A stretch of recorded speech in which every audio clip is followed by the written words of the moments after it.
Hello, the second channel. Hello, Lockwood V2. Now, this is actually, I still see this comment popping up in the comment section.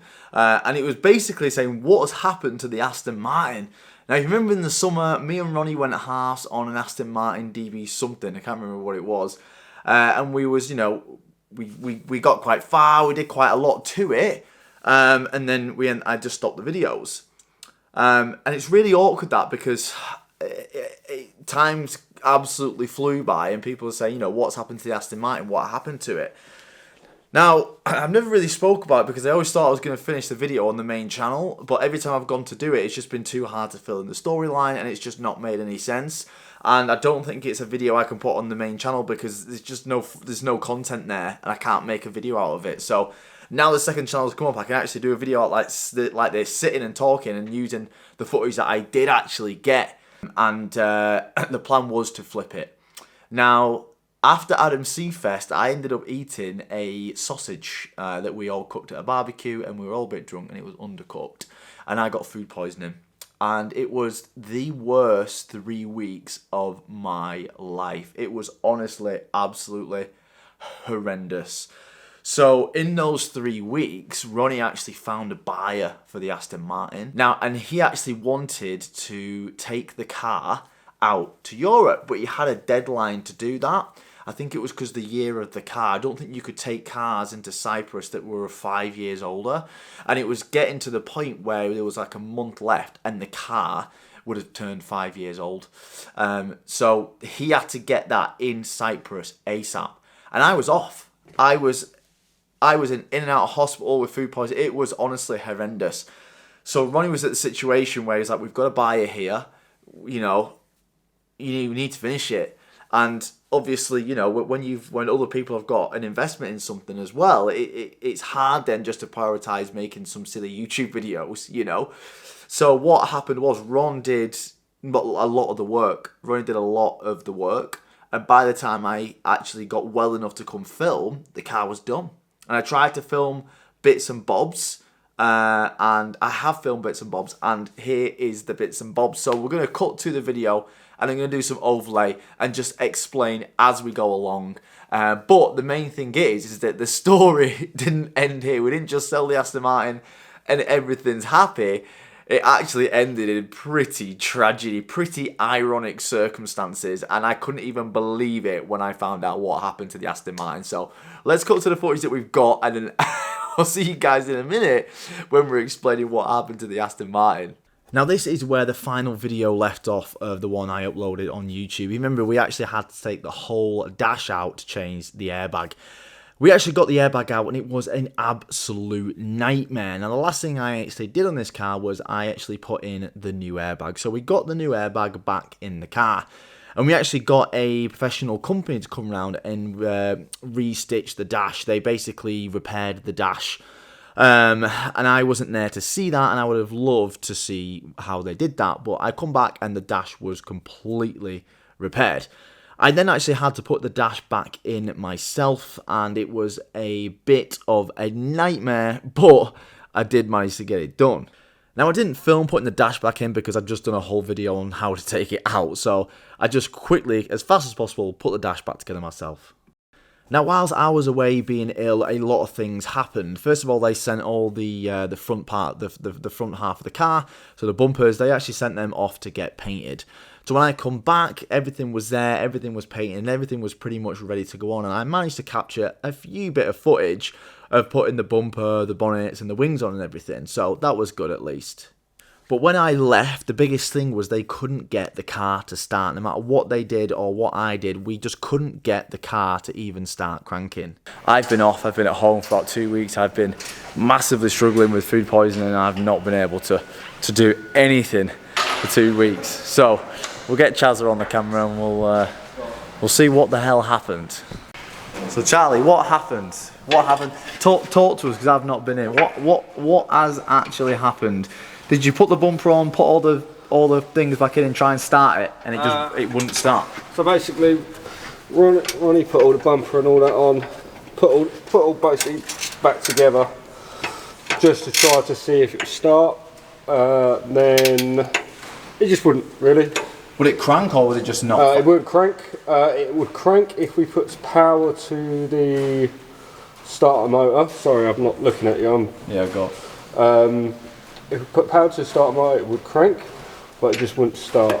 So we needed to go to Aston Martin to get it, because we had no tools or anything to get it plugged into, to plug into it. So all the Autel stuff that we had here, that wouldn't talk to it? It would only talk to certain parts, Right. but wouldn't talk to the crash sensor side of stuff which we needed. So did Aston Martin come and pick it up? Or? No, we got a guy, good friend of ours, Tony. He basically came, got it, took it to Aston. They reset everything, but then they wouldn't let them talk to the crash sensors because the seatbelt's gone off. On a 9 times out of 10, most normal cars, your seatbelt goes off, throws up an airbag. Meh, no big deal. Carry on driving. Car like this, because the amount of safety features on it, if you have any codes within the crash sensor side of things, it don't let you talk to it, don't let you start it or anything. So they put the seatbelt in, cleared the codes, boom, started, done, dusted, finished. Easy as that? Yeah, basically. Wow. After all of that, yeah, that's all it was. So today is final finish off, bleed out all the coolant system, alignment, and a quick oil and filter, get it gone. I also found a buyer as well, and they need to take it out to Cyprus. So it's one of those things. I've been really ill for 2 weeks, and we had a really good buyer, and he wanted to take it out to somewhere in Europe. I think it was Cyprus. So the boys had to step in for me because I'm still struggling with food poisoning. So we're going to show you the car starting. I'm going to show you what it sounds like, and we're going to show you it driving away. Unfortunately, I wanted to, drive it around for a week or so and just experience my first ever supercar. But unfortunately, that isn't going to happen. And we thought it'd be great. This might be our only time to experience a supercar, and none of us have fucking experienced it. So, long story short, it was a whole waste of time. Weeks of stress and 2 weeks of food poisoning, and which added more stress to them. Here it is. Start her up, Cheddar!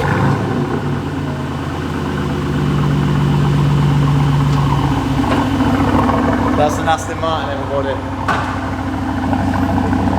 Oh, I've had food poisoning. I have had food poisoning.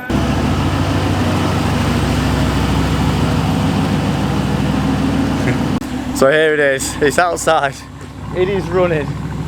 We did it. I did it. I'm not quite sure. Actually, I did the worst job, which was taking the damn dash out. There it is, everybody. We have a fixed Aston Martin, and the annoying thing is the buyer is literally here. The buyer is literally here now. Charlie's just taking it up and down just to make sure that the alignment's correct.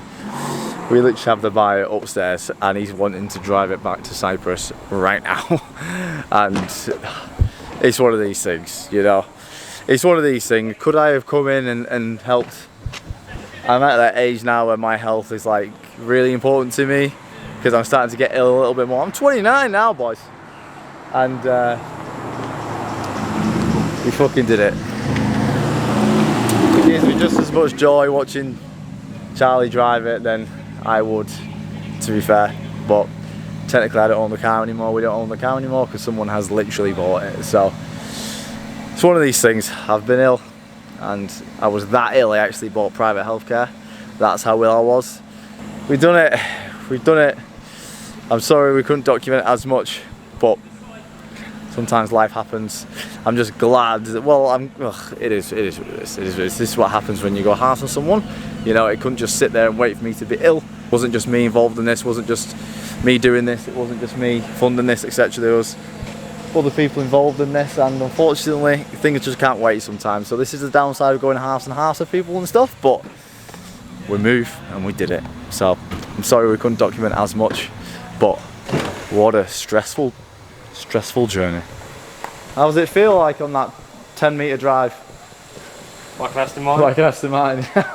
And this is what it looks like. I was really looking forward to actually owning it for a week or so, and driving it around because it's obviously a V8. It's the E63 engine, which I absolutely love as well. So I would have absolutely loved this car. But it's just nice knowing it sat outside and we did actually complete it. We didn't sack it off. It's just one of those things, you know. So the whole time it wasn't starting was because the seatbelt was still throwing a code. So we have to change the seatbelt and then log into the crash sensors and remove it all. But look how much of a beautiful car it is. But let's get to the end of the story and let's talk about that ironically tragic end. So yeah, what happened is he was in Cyprus and he paid a driver to come and get it. I think the driver lived in England and he was driving out to Cyprus. So I think he paid him to drive the Aston Martin over. And they had to make a ferry before the car turned 5 years old. So it was a big rush. So, you know, next thing you know, the buyer drives off in the Aston Martin and we thought that was it. About 4 days later, the person who owned the car and texted Ronnie a picture of this. That is the Aston Martin backwards into a fence in France or somewhere. The person who actually drove the car over, who was paid to drive the car over, crashed it on the way home.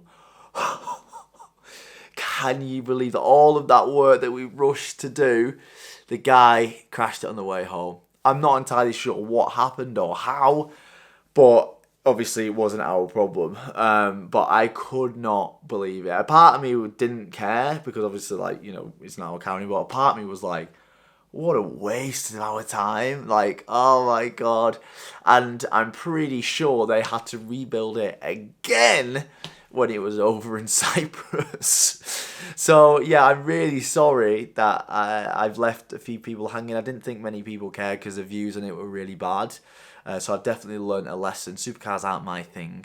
So I've learned a lesson in that way. And I've also learned a lesson regarding going halves with people when you both have different outcomes, you know. So me and Ronnie still really good mates, but we was like, yeah, maybe that's not the best thing because obviously I need to film and it's not that important for other people to film it and blah blah blah blah blah. But yeah, we did it, we fixed it, we built it, and someone fucking crashed it on the way home.